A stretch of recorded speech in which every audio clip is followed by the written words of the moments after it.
បាននៅក្នុងឆ្នាំ2025នេះសម្រាប់ម្ចាស់ខុនដូឬក៏ apartment តើទីយើងត្រូវធ្វើយ៉ាងម៉េចដើម្បីឲ្យយើងអាចជួលបានលឿនជួលហើយមានភ្ញៀវជួលលឿនបាទកុំឲ្យយើងទុកយូរពីព្រោះថា apartment ឬ condo កាលណាបើសិនជាយើងទុកយូរវានាំឲ្យទី1យើងខាតចំណូលយើងបើសិនជាម្ចាស់ condo ខាតចំណូលហើយខាតបង់ថ្លៃសេវា management fee ជារៀងរាល់ខែផងដែរបើសិនជាម្ចាស់ apartment គាត់អត់មានភ្ញៀវពេញចឹងទាំងនាំឲ្យចំណូលគាត់ធ្លាក់ចុះជាងមុនអញ្ចឹងខ្ញុំមានចំណុចខ្លះៗដើម្បីឲ្យបងប្អូនពិចារណាមើលថាតើគួរឬមិនគួរទី1យើងត្រូវតែគិតទៅលើទីផ្សារបច្ចុប្បន្នថាយើងផ្ដោតលើអតិថិជនប្រទេសណាវាមានប្រទេសមកបែកខាងអឺរ៉ុបគាត់ចូលចិត្តយ៉ាងម៉េចបែកនៅខាងអាស៊ីគាត់ចូលចិត្តយ៉ាងម៉េចអញ្ចឹងបើសិនជាបងប្អូនដែលមាន condo ឬ apartment ដែលមានការរៀបចំបែបពីមុនបាទមានថាបែប decor បន្ទប់ខាងក្នុងមានក្រេឈើក្រេប្រភេទឈើប្រណិតអីនៅក្នុង condo ឬ apartment ណាបងប្អូនអាចពិចារណាឡើងវិញថាយើងបដូរមកដាក់ប្រភេទបែបសម័យ decor បែបសម័យមកដើម្បីយើងតម្រូវទីផ្សារអាស៊ីផងដែរ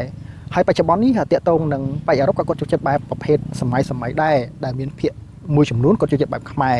អញ្ចឹងទី1បងប្អូនត្រូវរៀបចំ decor ឲ្យស្អាតអញ្ចឹងណាហើយទី2ត្រូវចំណាយពេលឬក៏បងប្អូនអាចចំណាយថវិកាខ្លះដើម្បីសម្អាតបន្ទប់មុននឹងភ្ញៀវទៅមើលមានថាស្អាតកុំឲ្យពេលភ្ញៀវទៅមើលទៅលេងសុទ្ធតែដីសុទ្ធតែអីហើយទៅជែកទៅកាន់ថាំងចាំពេលត្រូវបានគាត់សម្អាតឲ្យឬក៏រៀបចំឲ្យអានឹងពេលដែលភ្ញៀវគាត់មើលដំបូងហ្នឹងគឺគាត់ច្បាស់ណាស់ថាអារម្មណ៍ដំបូងគឺគាត់នឹងបាត់ហើយអត់ឃើញស្អាតផងហ្នឹងធ្វើម៉េចចំណុចមួយទៀតបងប្អូនត្រូវតែកំណត់តម្លៃបច្ចុប្បន្នយ៉ាងម៉េចតម្លៃពីមុនមិ